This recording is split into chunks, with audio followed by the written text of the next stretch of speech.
Epistemology, from ancient Greek epistemen, knowledge, or the theory of the knowledge, is the branch of philosophy concerned with knowledge.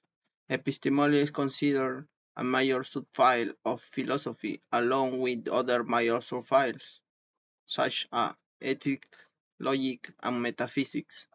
Epistemologists study the nature, origin, and scope of the knowledges. Epistemic justification, the rationality of belief, and various related issues. Debates in epistemology are generally clustered around four core areas. One, the philosophical analysis of the nature of knowledge and the conditions required for a belief to constitute knowledge, such as truth and justification. 2. Potential sources of knowledge and justified belief, such as perception, reason, memory, and testimony. 3. The structure of body of the knowledge or justified belief, including whether all justified belief must be derived from justified foundation beliefs or whether justification requires only a coherent set of beliefs. 4.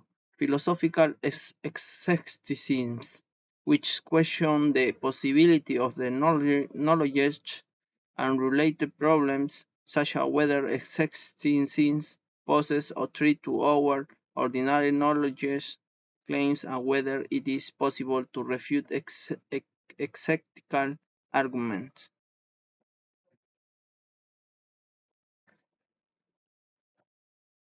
In these debates and others, epistemology aims to answer questions such as what do we know? What does it mean to say that we know something? What makes justified beliefs justified? And how do we know that we know?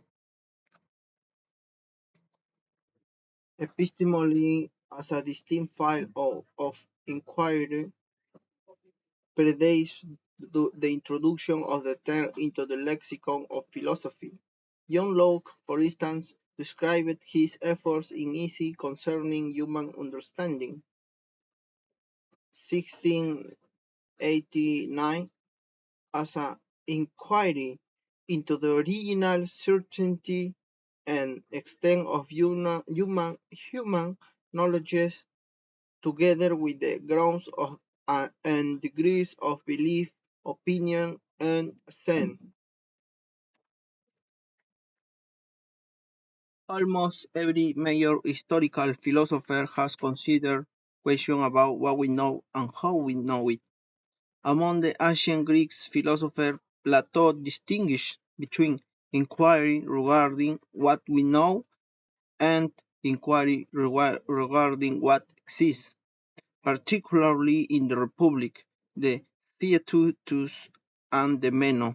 A number of important epistemological concerns also appear in the works of Aristotle.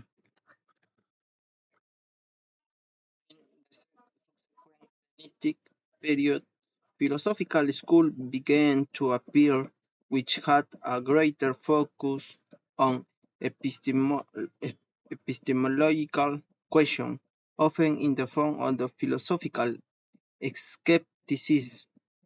For instance, the Pyrrhonian skepticism of Pyrrho and Sextus Empiricus held that eudaimonia could be attained through the application of epoche regarding all no-evident matters.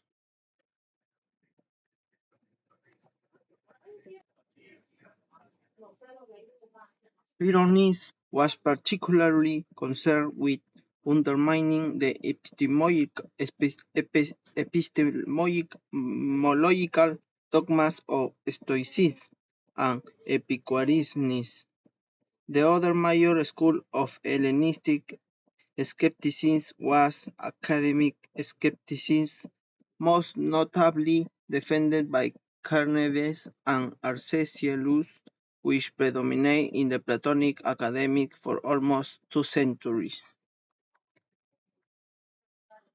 In ancient India, the Ajnana school of ancient Indian philosophy promoted skepticism.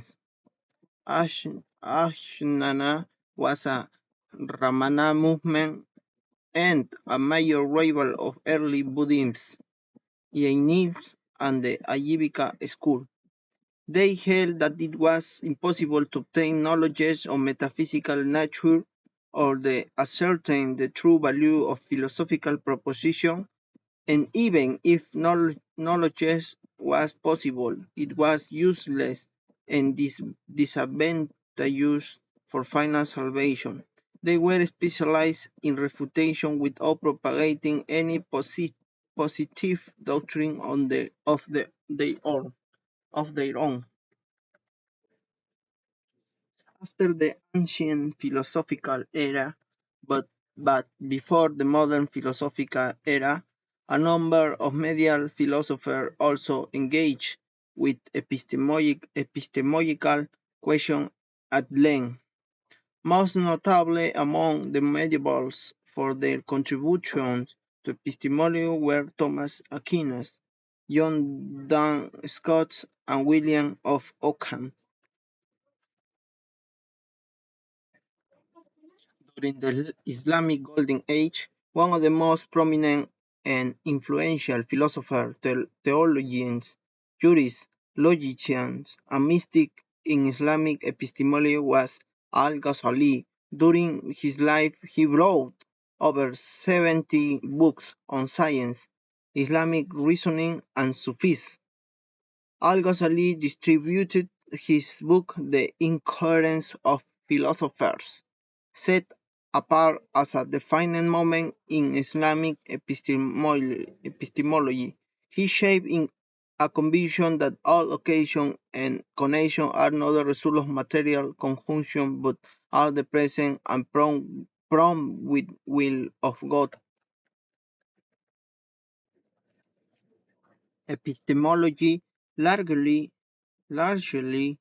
came to the fore in the philosophy during the early modern period, which historians of philosophy traditionally divide up into a dispute between empiricists, including Francis Bacon, John Locke, David Hume, and George Berkeley, and rationalists, including René Descartes, Baruch Spinoza, Augustin Leibniz.